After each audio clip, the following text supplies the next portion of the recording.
Hi everybody, Rachel Werner. We're back in my kitchen today, and you know what we're gonna do? We're gonna talk about different ways to use our portion control plate. These are available through the Top store. So, one of the ways, obviously, to use it is just to put it on top of a plate and go ahead and divvy up your different exchanges for protein, fruit, starch, veggies for one particular meal. One of the things I also think is pretty clever is that you can actually use this system to help you kind of prep your meals for an entire day. Like if you want to eat all these things together, great, in one sitting, but you don't have to. But you can still kind of think about your day as a whole if you have time to prep in the morning as for each meal or snack that's coming down the pipeline. So let me demo. So I, as you guys know, love to do a lot of smoothies. So let's say I'm going to do a peach smoothie for breakfast. I can go ahead and take my fruit or vegetable cup and load that up just to make sure I have the right amount of peaches.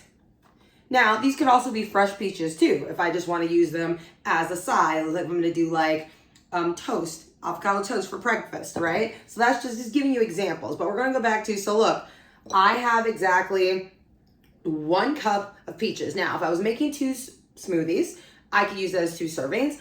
I could also, depending on how I divide on my exchanges, that could be 1 smoothie for me for the day. It also, remember that you have that halfway mark inside. I'm gonna tilt this a little bit. Inside, there's a halfway mark. So that means it's a half of an exchange versus just a full one. So you can kind of play around with it depending on how you've divvied up your exchanges for the day. So that's one way I could potentially use my fruit and or veggie cup. So I'm gonna go ahead and move the peaches because I actually already had a smoothie this morning. So I'm gonna move that. So another way, but you know what I am gonna do? I am about to have salad, okay, for lunch. So I'm gonna use that same cup and I'm just gonna go ahead and sprinkle my salad into this. Now the cool thing I love about using this for a vegetable option is that it really doesn't matter how many veggies you put in there. So right now I just have my base salad, but as you see, if I press down, I've got a little space in the top of this cup, which means I've got room to add some green pepper, or, which is what I'm doing right now, or cucumber, because as you already know, I make a lot of salads with cucumber, tomatoes, but essentially if you just get, as long as everything, the cup is filled to the top, you know you have 1 exchange. And then I can also then move this into a bowl, because maybe on my salad, if I'm doing a big salad, like let's say it was meant to be for dinner, maybe it would be 2 or 3 exchanges worth of my fruit or veggies for the day, right? So this is just different ways to think about playing with your portion exchange cup. Now, let me switch gears again.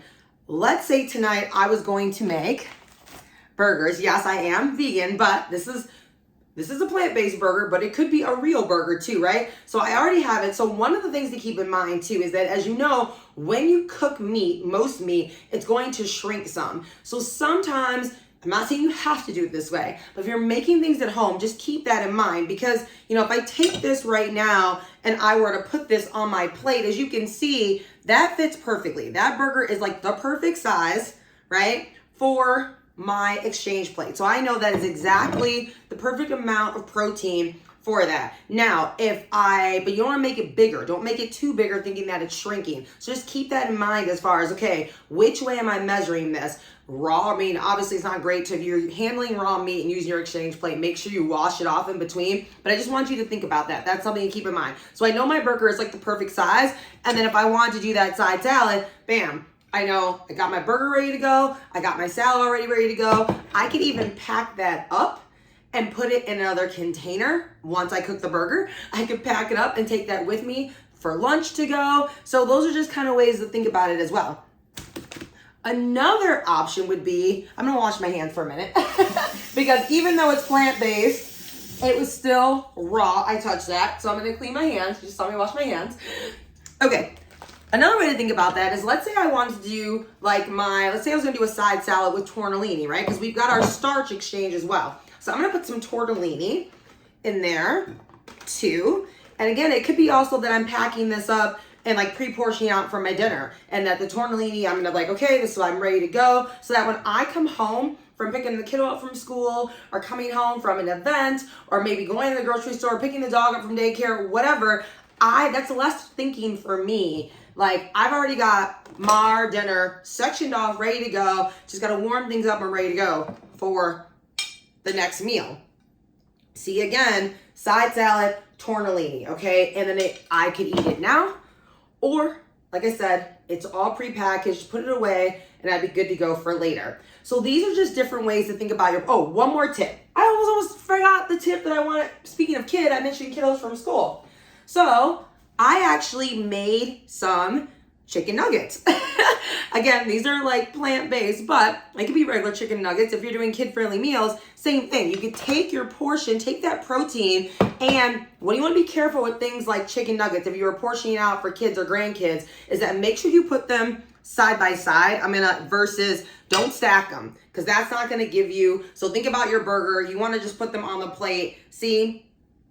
Put them side by side. So I'll show you more. I've got like 5 of them here. And then and if you can't fit, this one's showing me like 3. I might be able to fit a 4th one in there. I made 5. So that means, see, I would have overfed the kiddo. I mean, not necessarily overfed. They would have got a little bit extra. But that's just one way to think about it. So think about different ways that you can use your portion control exchange plate. I love it. I'm coming up with different ways that I can help me do multitask in the kitchen, getting more than one meal ready at once. I hope you found this video helpful. And if you don't have a portion control plate yet, then get one. And if you're like, I don't know if I'll use it as much, see if there's someone in your current chapter that maybe hasn't used theirs in a while, or maybe they have an extra one. Maybe you could take it home and try it out first. Or somebody could bring one to a chapter meeting and you guys could kind of play around and see and think of and talk about the different ways like you use them, okay? So lots of ideas. I hope that was helpful. Go out and enjoy some sun. I hope it's a sunny day where you are. It's a sunny day for me here, and I will see you all in another video soon.